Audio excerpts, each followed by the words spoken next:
Neymar জুনিয়রকে নিয়ে উদ্বেগ কোনোভাবেই কাটছে না। 2026 বিশ্বকাপ খেলতে বর্তমানে যুক্তরাষ্ট্রের নিউ জার্সিতে ব্রাজিল জাতীয় দলের সঙ্গে থাকলেও এখনও মাঠে ফেরার মতো অবস্থায় পৌঁছাতে পারেননি এই তারকা ফরওয়ার্ড। স্প্যানিশ গণমাধ্যম মার্কা জানিয়েছে সোমবার নিজের গ্রেড 2 ডান পায়ের কাফ ইনজুরির অগ্রগতি যাচাই করতে নতুন করে মেডিকেল পরীক্ষা করিয়েছেন নেইমার। সকালে পরীক্ষা শেষে তিনি জিমে ঘাম ঝরালেও এখনও দলীয় অনুশীলনে যোগ দিতে পারেননি। নেইমার গ্রুপ পর্বের ম্যাচগুলো অন্তত মিস করতে চলেছেন বলে আভাস। পরের দুই ম্যাচ 20 ও 25 জুন যথাক্রমে হাইতি ও স্কটল্যান্ডের বিপক্ষে খেলবে ব্রাজিল। 10 দিন পর নেইমার ক্যাম্পে ফিরলেও ব্রাজিল দলে স্বস্তি নেই। সংবাদ সংস্থা এপি জানিয়েছে নেইমার ক্যাম্পে ফিরলেও তার চোট নিয়ে ধোঁয়াশা বাড়ছে। তিনি পরীক্ষার জন্য হাসপাতাল গেছেন, সেখান থেকে রিপোর্ট আসলেই জানা যাবে চূড়ান্ত অবস্থা। Cool body spray, long-lasting fragrance. Get ব্রাজিলের কয়েকটা সংবাদ মাধ্যমের দাবি দলের চিকিৎসা বিভাগ নকআউট পর্বের আগে তাকে পুরোপুরি ফিট করে তোলার আশা করছে। তবে সেই আশা নিয়ে ডাক্তাররা নিজেরা খুব একটা আশাবাদী নন। তাহলে কি বিশ্বকাপই শেষ নেইমারের?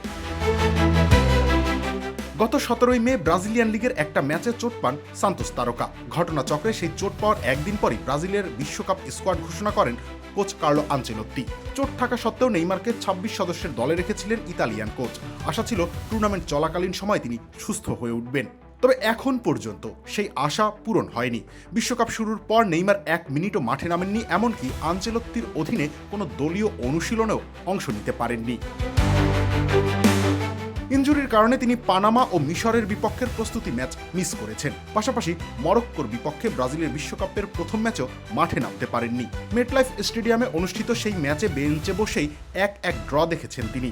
মরক্কো ম্যাচের আগে আনচেলোত্তি আশা প্রকাশ করেছিলেন চলতি সপ্তাহেই নেইমার দলীয় অনুশীলনে ফিরবেন, কিন্তু সোমবারও অনুশীলনে অনুপস্থিত থাকায় শুক্রবার ফিলাডেলফিয়ায় হাইতির বিপক্ষে ব্রাজিলের দ্বিতীয় গ্রুপ ম্যাচে তার খেলার সম্ভাবনা অনেকটাই কমে গেছে।